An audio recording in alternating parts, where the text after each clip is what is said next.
Mate, you touched on Hartlepool, and if you don't mind me asking you about it, because I think that was that 3 years ago now. Yeah, it was. Yeah, Yeah, I couldn't believe that when I read that. It doesn't yeah. seem that long ago, but No, it isn't. I know you were buzzing when you got that job. I was buzzing for you, and it just seemed like the perfect job for you back in the Northeast. And but obviously, you walked into the club. They'd just been relegated. There was a lot of financial issues that you didn't know about. That all kind of kicked in fairly quickly. I think you had an embargo for 7 of the 9 months you were there. Is that right? Yeah. Well, I'm just thinking it was from November. Yeah. So yeah, in November. So I think it was March or April I left. Yeah. So from the 10 months I was there, I'd had at least half the time with the embargo, which it was one of them things no one knew about. It didn't want to get out. They didn't want it to cause any negative press. Yeah. So it was disappointing. Very disappointing. It was. Yeah. It did, as you said, worked really, really hard from Airbus to TNS to get an opportunity to move into England, and hopefully it was a stepping stone to move into the Football League. Whether that was with Hartlepool or being successful, it was always after having the injury and having to retire at 25, 26. It was something that I felt I owed myself, and something that really, as it does now still, is a burning desire, and it drives us every morning that I get up and go to football. Yeah. It's something that keeps me ticking over because I still do believe I can go and do it again. So it was something that drove us on, and I got the opportunity. And as you said, I tried to do as much due diligence as I could. I probably didn't look into it as much as what I could. I probably let a little bit of my heart rule in my head. Yeah. Because of being in the Northeast. You couldn't turn it down, could you? There's no way. Nah, looking back, no way could I turn it down. But looking back, I wish I'd have probably went in it with a bit more eyes open. Looking at, I was probably the 10th manager in 10 years. Looking back, that doesn't bode well moving forward. And I think they've had another 6 between me. Whether that's caretaker, whether that's right. Yeah. You look at it. So, and that's been in 3-year period. Yeah. Yeah. So it's obviously in. It was disappointing. I think the biggest disappointment bit was, and I haven't really spoke much about it at all because, I don't think we've ever spoke about it, have we? Nah, I don't think we have. I haven't really sort of opened up on it, and because I've got a lot of respect and sort of quite dignified and don't really want to. I don't want to start throwing mud. Don't get me wrong. There was things that I could have done that was better. Definitely, and I think any manager there's things I could have done at TNS after winning 17, 18 trophies and breaking the world record that I could have done better, without a doubt. I understand that now. And the first person I look at is myself when things haven't gone well. And anyone that works for me, and anyone knows me, knows that the first person you ask the question to is the man in the mirror. And then if you're honest with yourself, and then you move on from it, and you can move on quite quickly. But I think the Hartlepool thing, I got offered the job, and when I got offered the job, there was 3 or 4 people in the room, including the owner and the chair lady. And one of the things they said to me was that you're going to have to move and live within a certain distance of Hartlepool. Yeah. With a young family, with a daughter that had just started junior school, primary school, whatever. I think junior school. So, I would have probably done it anyway, to be honest, because it was something that I was in 100%. Yeah. Wife's got her own successful business that should work really hard to do in the area, and we made a family decision that we're moving my wife and my 5-year-old girl at the time, new school, new surroundings, new home, and we did lock, stock, smoking barrels, everything.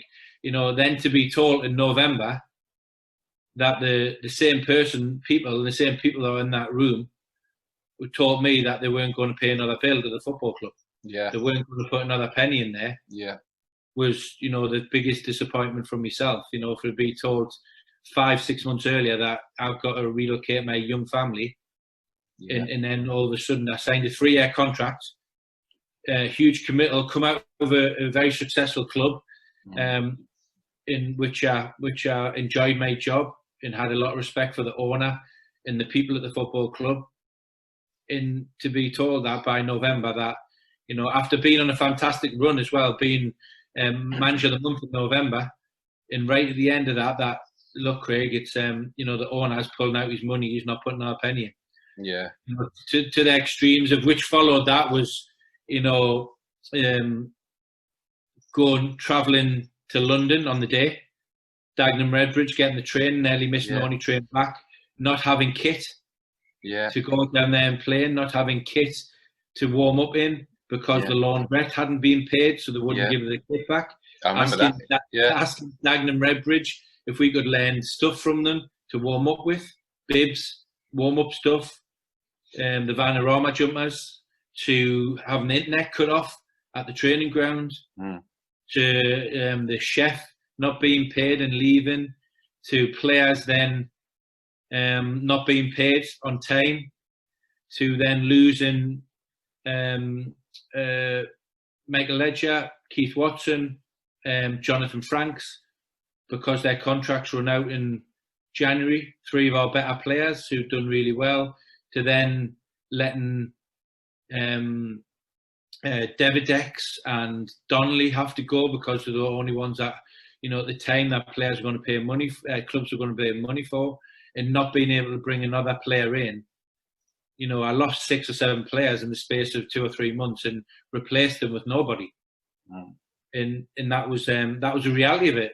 And to the point of going to playing Wrexham at home, where the Middlesbrough supporters, because there was a long ongoing history that Hartlepool let Middlesbrough play their games at Hartlepool while in the 86-85 season. I think because Ayresome Park was locked and not going through administration. So I think it was about 8,000 or 9,000 at a game. Just to keep the club going, just to pay the bills, to pay the staff bills, to pay players' bills, to play the floodlights, to pay everything. So all that was going on in the background, and obviously it was getting harder and harder and harder and harder. And it was just like having the life slowly but surely sucked out of you, and it was just a no-win situation for anybody, and then still to have the pressure of a big club, should be in the playoffs, should be looking for promotion. The whole top and bottom of it was, knowing everything behind the scenes, then, Hartlepool should have been pleased, and I'm sure at the end of it they were, about surviving in the league. And surviving as a club. It got to that point, and then obviously they had a new ownership who took over, and, and then obviously I moved on from then. But I had no doubt about it that the club would have been in the same position if I had stayed as the manager. The club they weren't going to get relegated. We had the players 100% on board, and we had the players that would have kept winning the league. And at that time, that was possibly the best possible hope for Hartlepool at that possible time because of what was going on behind the scenes. Yeah, it's funny. I was looking at the league table today, and Chesterfield, I guess, they've come down and they're flirting above relegation and haven't had an embargo in place. And I think their fans are pretty, they know the football, like Hartlepool fans. And I think that first year, it's funny because I've got a quote here. Scott Loach, one of your first signings at Hartlepool, and I follow him on Twitter, and I just thought, I wonder what he'd say about you. And he said, this is from him. Well, I said, what did you think about Craig and his time then? He said, I loved him as a manager. I thought he was a great bloke. I don't think he had enough time to turn things around, and that's all he needed, more time. We were adapting to the league, not just him, but also the players as well. And that first season was a real learning curve for everybody. I thought that was great. I think that probably sums it up. It really does. I think it sums it up. And in a certain extent, you look at it from my point of view. I had in my head that this was my opportunity to take a huge club like Hartlepool, bounce straight back up in there. We had a reasonable budget. We didn't have a budget that everyone thought we did. I'd say we had a top 8 budget, not a top 4 budget. So expectations were probably to get promoted. But that budget means nothing if there's an embargo and players are having to be sold in the November time and players are having to be let go in the January time. And, you could have a £10 million budget, but if the owner decides to pull out, then it is what it is. Yeah. We were getting by loans from the PFA, loans from the National League, Middlesbrough sending, or the Middlesbrough supporters bringing 4,000 or 5,000 people extra to a game to generate money. People, the fantastic Hartlepool fans doing charitable events to pay players and to keep the football club alive. Yeah, so it doesn't matter what budget you've got at the start of the season. When that happens in November, it's never a good position to be in. So, I agree with Scott massively. Scott was a fantastic signing, and I still look at it. There's still some signings that possibly didn't work. There was still some signings that weren't mine. They were brought in by somebody else. Yeah. So it was one of them situations where I think the best way to describe it, and I look after and reflect, and I've done a lot of reflecting and a lot of soul searching, would be that May probably advice to me now, if I was going in that position, would be the club had flirted with relegation from the Football League for 4 or 5 years. Yeah. It was on a decline. So before you start going forwards, you've got to stop from going backwards. And that transition didn't happen. It was almost like driving your Ferrari from reverse into fifth gear straight away. There's only one thing that's going to happen. The car's just going to cut out and it's going to stall and you're going to have problems. Yeah. So that's the best analogy of it, looking back and reflecting, is that we should have said, right, we need to stay in the league. Can we get in the playoffs? Really tough for someone to brave and do when the club's a massive club. They've got a huge fan base, and they've got in knowing what it's like in the northeast, Newcastle, Sunderland, Middlesbrough, Hartlepool, Darlington, all got very passionate supporters, all love their football. I love my football. I'm from the native northeast, and I knew what it meant to them. But did we all get carried away? I'd say definitely yes. And that's where it needed strong leadership from above and possibly from myself to dampen down their expectations and say, well, but no one wants to hear that, do they? No one wants to hear a new manager coming in and going, we just need to make sure we stay in the National League this year, finishing mid-table and, and this, that and the other. We need to challenge. And, subconsciously we should have probably said, it would be acceptable to be mid-table and would be possible to finish in the playoffs and exceptional to be promoted. Yeah. I was going to say that, mate, because, I stalk you when you get these jobs, and I was watching all your interviews and everything.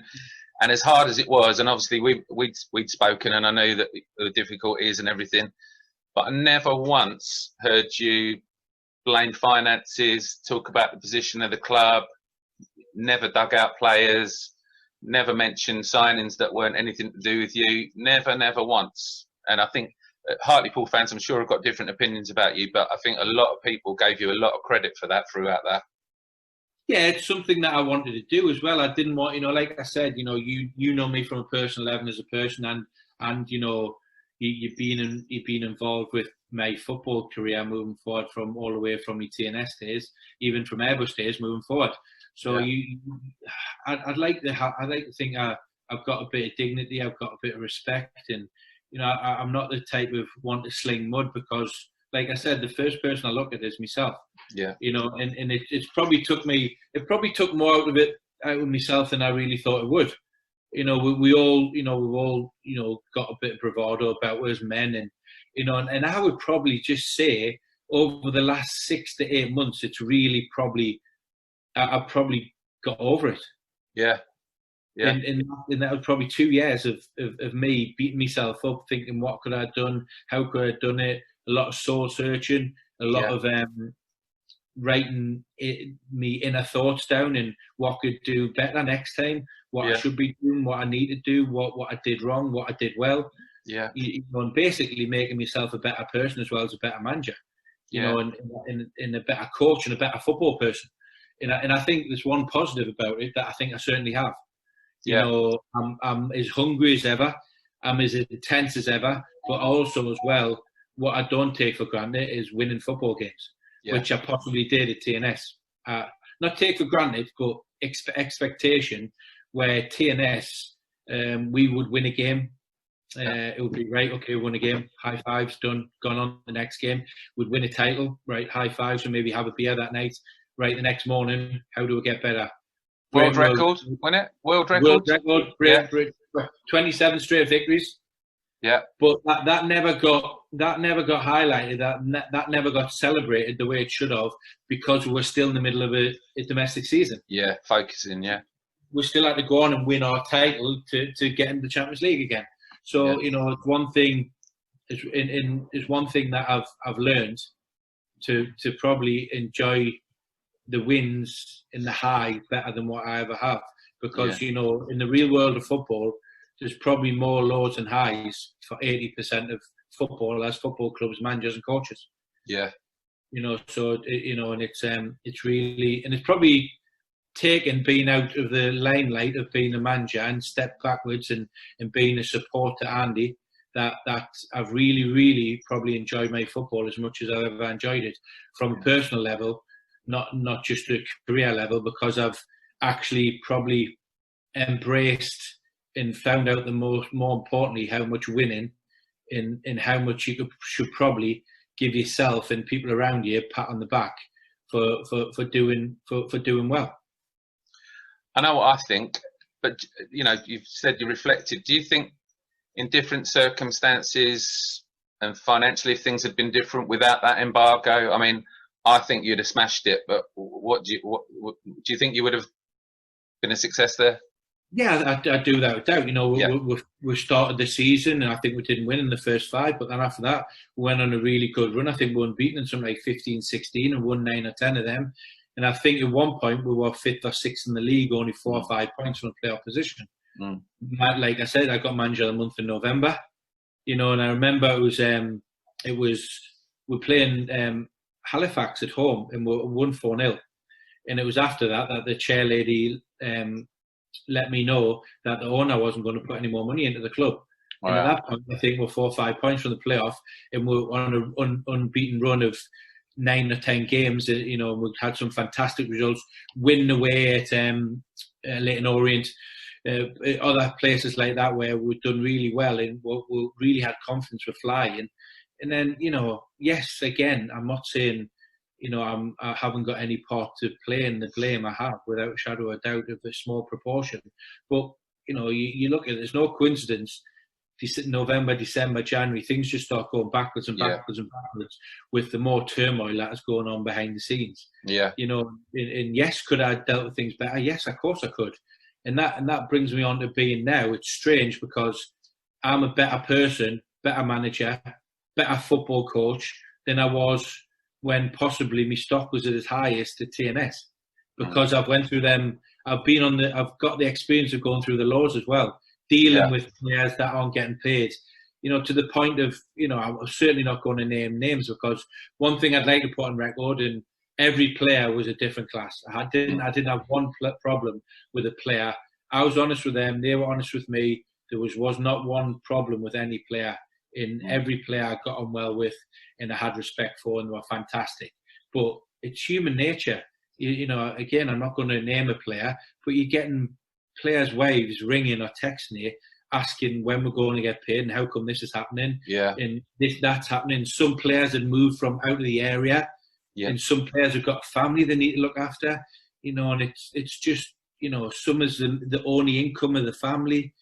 You know, and they've been sold this sort of this dream that the club's going here, there, and everywhere. And you know, and I had a responsibility for that because I was the front of it when I brought them in. You know, but there's one thing I never done was ducked away from the responsibility of standing out there, getting abused by supporters, supporting my players, 100%. Never slag them off because I've got nothing to slag them off about, and never not stand up and face the music because that was my job. And I've learned from it as well. I'm a better coach, manager, person for that than before I had that experience. So, yes, it wasn't a massively positive experience, but that doesn't mean to say every crucial experience has to be a positive one. And I don't know the answer to this, but I'm guessing that was the same for you in relation to your wages at the time. And yeah, everything was exactly the same. No, everything was exactly the same. You know, without a shadow of a doubt. You know, and people don't know the ins and outs of when I left the club, and you know, and yes, and you see people on social media going, oh well, and you see it now, oh well, he's fine, he's been paid up, he had a contract, and you know, and managers and coaches have never got to pay off the length of the contract. You think, you know, and it took 4 or 5 months for me to be paid a penny. From so you know, I've got a family like everybody else. I've got bills to pay, I've got a mortgage to pay. So you know, there was 4 or 5 months where I didn't get paid a penny because it was back and forth, LMA, PFA, solicitors, so on and so forth. And you know, and I understood the situation the club was going through. I wasn't going to push my situation on the club because it was on a knife edge anyway. So you know, there's other people. I'm not looking to try and get a pat on the back for this, but there's other people in different circumstances could have went through a legal position and you know, and try to claim the money from the club through a solicitor and through a court, and the club might have had a winding up order, but it wasn't about that. You know, yes, it happened. I give everything I had. There's circumstances that no one's seen, but you know, I understand football, and you know, and whatever settlement I had was far from the 3-year contract I signed. You know, I'd worked along with the club to wait till they're in a position that they could pay me. Because I was looking at the you know, the win rate, draw rate type of thing, but you know, stats and all that, and I was looking the 36 games I think you were there. Oh hello, it's gone unstable again. It's all right now. You're fine again. Yeah, because I was looking at the 36 games I think, or league games that you had there, and your win draw rate. I don't know what. Any idea what? No, I don't know. I don't look at stats like that, to be honest. 56%. And I was looking at, if you tally that with the league at the moment, that's 1% better than Torquay, that are sort of mid-table at the moment. Right. But obviously they haven't had an embargo and everything. Yeah. But I mean, I think that under the circumstances, like you say, with everything that was going on in the background and all those distractions and not being able to get players and not even able to bring in youth, you know, loan players, and having to bring in your youth players, I think, and I agree with Scott, I think if you'd had more time, and that would have, you know, like you say, probably staying up was an achievement for that first season, and that would have given you that foundation to then go on, you know, and I have no doubt you would have smashed it. Yeah, you know, that's why, you know, I've got no doubt that, you know, if I had to stay at the club certainly wouldn't have been relegated. I don't think it would have been in any worse position than it is now, you know, without a shadow of doubt. You know, it was just a matter of, you know, a new, you know, it was almost like say dramatic as a new era, but you know, I think there was 8 or 9 players signed and 10 players out the door from the previous season. So that's going to take a little bit of time. It's going to take a little bit, you know, players getting to know each other and so on and so forth. But like I said, you know, there's no coincidence, and you know, and I stand firm with this. Whether I get criticised for this or not, I don't really care, because I know what was going on behind the scenes. I stand firm with saying there's no coincidence that if you look at the timelines, they coincide with the owner telling everybody that he's not going to pay another penny towards the football club. Yeah. It was back end of November, December. So I didn't realise the timing of that. Like after that 4-0 win at home, I didn't realise it was. Yeah. Yeah. So you got the high of the win. You come out, and then somebody tells you that. You must have been like, wow. Not only that though, but you know, you had the responsibility. Then it was the back end of November. And to my recollection, the players were going to be paid on the Friday. It was a Tuesday night game or Wednesday. I think it was Tuesday night game. We had Wednesday off. I met the chair lady on the Wednesday, and then we had to address the players on the Friday to tell them they're not getting paid. Sorry, the Thursday that they're not getting paid on the Friday. Yeah. And we've got a game on Saturday, by the way. Yeah. So, like you say, I mean, the players deserve a massive amount of credit. That must have been very tough. You know, they got as I did, and the coach and staff got slaughtered from the supporters. You know, which is fair enough. I've got no problem with that. You know, I'm a big boy. You know, I understand that, and you know, and that's why it never it never got to us on a personal level whatsoever, because that's the industry we're in. Yeah. You know, if that wasn't, you know, I'd been a player, I understand exactly that, you know, what goes on, you know, and it was more so my family that were moved, and also as well as the players getting slagged off for saying that they're not giving everything. You know, whether you know, every training session we done, every training test session we take, every game we played, I do not think the players tossed it off whatsoever. Subconsciously they were worried, yeah. Which, what can you do about that? You know, any trade, if they're not getting paid and they have to go home, or sorry, not getting paid, because in the end we did not get paid. But there was times when we got paid late, and we didn't know until a day before we were getting paid. So you've got that uncertainty with family, going home and telling your wife that, and this, that, and the other, and speaking to your mortgage company, and so on and so forth. Then you know, there's going to be a subconscious drop off. You know, players didn't want to. You know, did they train the same intensity subconsciously because they don't want to get injured, because they're looking for the next move, because they know they're not going to be there for long. You know, that's not, you know, and that's certainly not me saying they didn't give everything, because, you know, I wouldn't have one bad word said about any of the players that were in the squad at that time, because, you know, yes, they didn't perform, and yes, we didn't get the results that we should have, but I think, you know, a lot of that, more than half of that blame lies solely at the owner's door because of the way it was done. Yeah.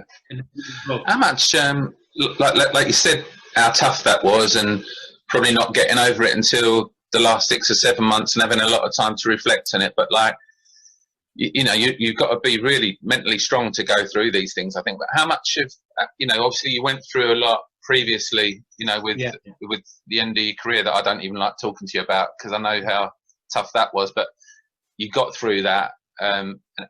How much of that helped you in that kind of mental strength in getting through things? Yeah, it did, without a shadow of a doubt. You know, you look back at it, and I think if you know, I would class myself as a mentally strong person. You know, you know, possibly because of events that have happened in the past, always shapes you a little bit, without a shadow of a doubt.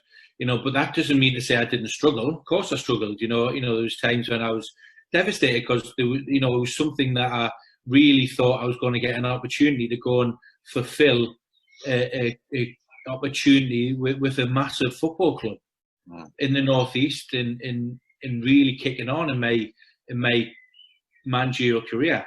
You know, so there's times when I was rock bottom, but you know, my life previously, I've had a lot of kicks and a lot of not so good things happen, right away from back being a 18-year-old lad who had a appendicitis and a burst appendix and peritonitis and missed 7-8 months of a budding Premier League footballer's career. Yeah. Right the way back then, being 17, 18 years old, then moving on to moving football club to Crystal Palace, where I was just on the return of a bad illness. Didn't start my career particularly well. Probably looking back, shouldn't have moved at that time. Shouldn't have jumped straight back in the Championship. And I struggled for 4 or 5 months. You know, I wasn't strong enough. I didn't have games under my belt. I wasn't fully recovered from the illness I had. You know, and I should have stayed at Middlesbrough for another year or another season and looked to try and get in the team. But I wanted to go and play. You know, Middlesbrough just brought Christian Ziege in and Dean Gordon at that time, so I wasn't going to play at that time. But I moved to a Championship club and we really struggled, and I got a bit of stick from the supporters there. You know, it didn't start. So, you know, the Hartlepool thing, 5,000-6,000 people giving you a bit of stick is, you know, it doesn't go anywhere near the 16,000, 17,000, 18,000 people for a small period of time at Crystal Palace giving the stick. So there's another bit of adversity that I got over, and then obviously at the end of my career, finishing at, you know, having the injury at 23, 24, then officially finishing at 25, then, you know, I was in some real dark places, and I just thank God and thank goodness that I had a strong family and a very supportive family, friends, and in my partner Danielle, who, you know, in a little girl that probably got me through it. Yeah. you know, through the worst of it, which I'm really, really fortunate through. You know, Yeah. so you know, the Hartlepool thing. Let's be honest. You know, I'm a big boy. I can look after myself. You know, you know, it wasn't even scratching the surface, and that is football. You know, I'm quite resolute type of person, and no matter, you know, from a football point of view, no matter what anyone or whatever experience I go through from now to the end of my football career as a coach or manager, nothing will come close to being told that you are not going to be to keep going to play a professional footballer from a boyhood dream that is dreamt of from a 5-year-old little boy. So whatever people think they know about me, and whatever people think, you know, they've said about me, then it doesn't scratch the surface for getting abused by a few people on social media, at the ground. You know, that nothing is ever, from a football point of view, going to go anywhere close to the 2 or 3 years I had of retiring from being a professional footballer through injury at 25 years old. Yeah. And knowing you as I do, I'm guessing all of that is, and those life experiences and what happened at Hartlepool, and obviously you've had a brilliant time at Connors Quay, but you know, you're still very ambitious, and you'd still, I mean, I still think there's a job out there that you'll smash, and I'm guessing you'd still have that kind of confidence. Yeah, definitely. Like I said, like I was referring to earlier, I think actually I'm a better coach, better manager, better person than what I was beforehand. You know, and it's strange, isn't it, how football is probably one of the industries that, you know, you look at, and a lot of other industries, if there's been some sort of failure, you know, you see quite recently the Michael Jordan documentary that's been on TV, and one of his famous quotes is he's missed so many thousand shots to become the player he is now, and you know, and there's so many in history, businessmen, sportsmen, whatever it may be, people that have had a lot of failings before they've actually got to the peak of what they've done. So, you know, you look at it, and there's quotes out there about people saying you've never been a real manager until you've been sacked. You know, it happens to everybody. You know, there's not one person out there that hasn't been sacked some way, shape or form in the football industry. You look at the best there's ever been. Brian Clough got sacked from Leeds. Alex Ferguson got sacked early on in his career from I can't remember who it was from now. Went on to have massive success. Jose Mourinho got sacked from Man United. You know, the only one at this moment in time who's on that, you know, on an upward curve, that is Pep. You know, and obviously if he goes on for another 20 years, at some point he'd probably be sacked. You know, there's not a manager out there that hasn't been sacked or someone to do with football. So it is what it is. It's the industry we're in. There's no getting about it. It's part and parcel of the industry. It's, you know, you get on with it, you understand the pitfalls of it, and, you know, but I can guarantee 100% I'm better all round for the next opportunity that comes my way. And I guess because, you know, like I say, I do enjoy working with Andy and Jay. I enjoy working for Connors Quay, a forward-thinking, progressive club that now, after winning the title, want to go on and try and do it again and again and again, and see where we can really pitch ourselves and leave a legacy of 5, 6, 7, 8 years down the line, and support that with Andy. So I want to do that, but, you know, there's no getting away from it.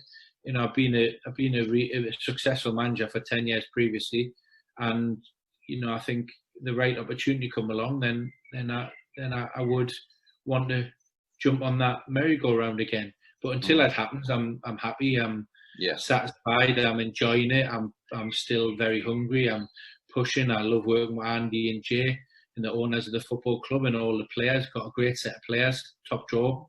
You know, they've got real ambition that want to go and catch TNS and push them for the next 5 years and see where it leads to. And, you know, that is, if that's the way it ends up, then that's the way it ends up. You know, I'm still very privileged to be in a position that I'm working with full-time players on a full-time basis. And, you know, there's only a small percentage of people across the world working on a full-time basis in a job they love. So but again, you know, I'm in a position now where I've learned more. I'm better. I'm stronger. I'm different, but in a good way. That you know, if there was if there is a football club out there looking for a manager, then I'd certainly like to have another opportunity when that is. Then I don't know, being early 40s, 41, then it's I've still got a lot of time ahead of us. I thought you were going to remind me that I'm 10 years older than you then. Yeah, nah, I'll let the camera do that.